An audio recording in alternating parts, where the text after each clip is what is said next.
இன்னைய இந்த நவீன கால வாழ்க்கையில நம்ம எல்லாரும் ஓடிட்டே இருக்கோம். ஒரு இலக்கே இல்லாம ஓடிட்டே இருக்கோம். இவ்வளவு வேகமா எங்க ஓடுறோம், ஏன் ஓடுறோம்ன்றதுல யாருமே யோசிக்கிறது இல்ல. எல்லாரும் ஓடுறாங்க, நானும் ஓடுறேன் அப்படின்னு ஓடிட்டு இருக்கோம்.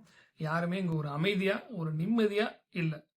அதனால தினசரி கொஞ்ச நேரம் உங்களுக்கான தனியா ஒதுக்குங்க. தனிமையில இருங்க.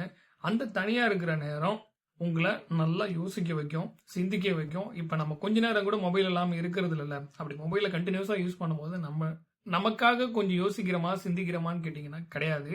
அப்படி நம்ம தனியா உட்கார்ந்து யோசிக்கும் போதுதான் நம்ம மனசு தெளிவாகும், அமைதியாகும். தனிமைன்றது இங்க ஒரு வெறுமை கிடையாது.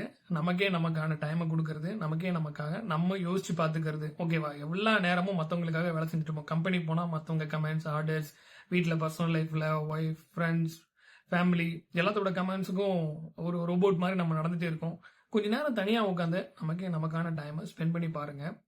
உலகத்தை ஜெயிக்கிறதுலாம் அப்புறம் இருக்கட்டும். முதல்ல நம்மளை ஜெயிக்கணும். நம்மளை பத்தி நம்ம என்ன யோசிக்கிறோம்னு நினைச்சு பார்க்கணும். நம்ம யாருன்ற கேள்விக்கு ஒரு பதில் சொல்றதுக்காக நாமளே ரெடி பண்ணிக்கணும். அதை தனிமையில இருந்தா கண்டிப்பா பண்ண முடியும். உலகத்தை ஜெயிக்கிறதுக்கு முன்னாடி உங்களை நீங்களே முதல்ல சந்திச்சுக்கிட்டு உங்களை நீங்களே முதல்ல ஜெயிச்சுக்கோங்க. அதான் தனிமையோட சக்தி. ஸோ இன்னைக்கான மினிமலிஸ்ட் டிப் என்னன்னா, spend some good time with you alone. சாலிட்யூட்னு சொல்லுவாங்க. அதை எடுத்துக்கங்க. ஒரு பர்ஃபெக்ட் டைம் செட் பண்ணுங்க ஒவ்வொரு நாளைக்கும். அந்த டைம்ல நீங்க வேற எதையும் பண்ண வேணாம். உங்களுக்கா அந்த டைமை ஸ்பெண்ட் பண்ணுங்க.